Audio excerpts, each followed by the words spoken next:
The elite got a taste of their own medicine. Back in 2018, I married my now ex-husband. He came from money and grew up in the upper class. He never lacked anything.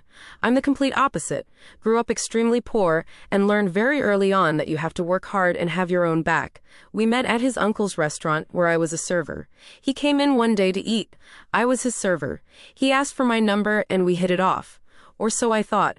After we got married, his true colors were quick to follow. A complete narcissist, actually diagnosed. This story takes place when I meet his sister and her BF for the first time. We pick them up from the airport, and as he introduces us, she eagerly says, "OMG, she's totally Jordan's." Her BF agrees, and my husband chuckles. I'm like, "What is Jordan's?" And my husband tells me that it means I have great style. I thank her for the compliment and think nothing of it. Throughout their visit, they start calling me Jordan's, and I accept it as a cute nickname. Like, great, they like me.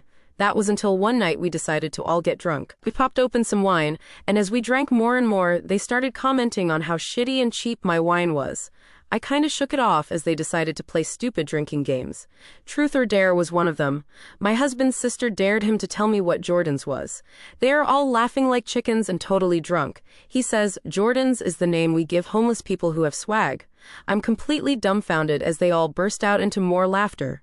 I was not as drunk as everyone else and just sat there trying not to cry. Fast forward to the next day, I asked my hungover husband WTF was their problem.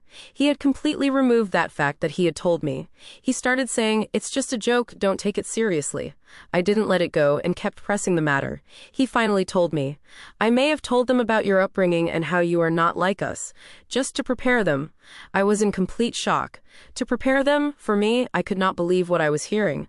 I spent the next few days to myself making excuses, staying busy. My husband had bought an expensive bottle of tequila that we were supposed to drink the night before they left. The day before the last, they went on a hike, which I excused myself from. Time for a little payback MFs. Let's test your elite palates. I videotaped myself swapping out the expensive bottle of tequila for Sauza Gold. In the video, I sit back and enjoy shots of tequila talking about my upbringing, the love and closeness I share with my family, and how fortunate I was to have grown up not becoming a disgusting posh snob like the family I married into. I mean, I went off. I got drunk and went to bed by the time they got back. So I didn't have to engage, and they didn't know I was drunk off $200 worth of tequila. The last night I watched these idiots sip the tequila like wine and comment on how distinguished and delicate it was. They mentioned you could taste the quality. I'm sitting there enjoying every word that came out of their mouths. I then get up, connect my phone to the TV and say, "I put something together for you guys to say thank you for your visit." I hit play and watch as they started to understand what just happened and what they were drinking. Satisfied, I start gathering shot glasses off the table while the echo of total silence hit the walls. They said nothing to me. I went to bed only to have my husband wake me up in outrage, telling me his sister was crying because I humiliated them. I just say, "Yeah, sucks, doesn't it?" They left the next day and never spoke to me again. Even when we visited their parents, they all live in Europe, she refused to come see us. Safe to say I'm happily divorced. Comment by Kata. Lol, the idea of someone sipping Sauza Gold like a fine wine has me giggling. That shit is vile, haha. Comment by Camels Like Sand. For the uninitiated, Sauza Gold is one of the lower tier tequilas. In fact, it's not entirely tequila.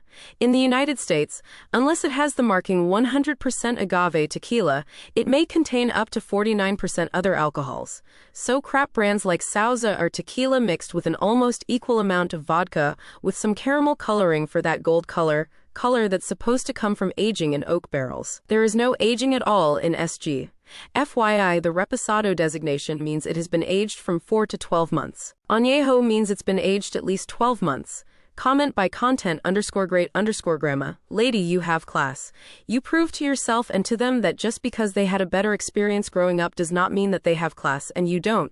Glad he is your ex.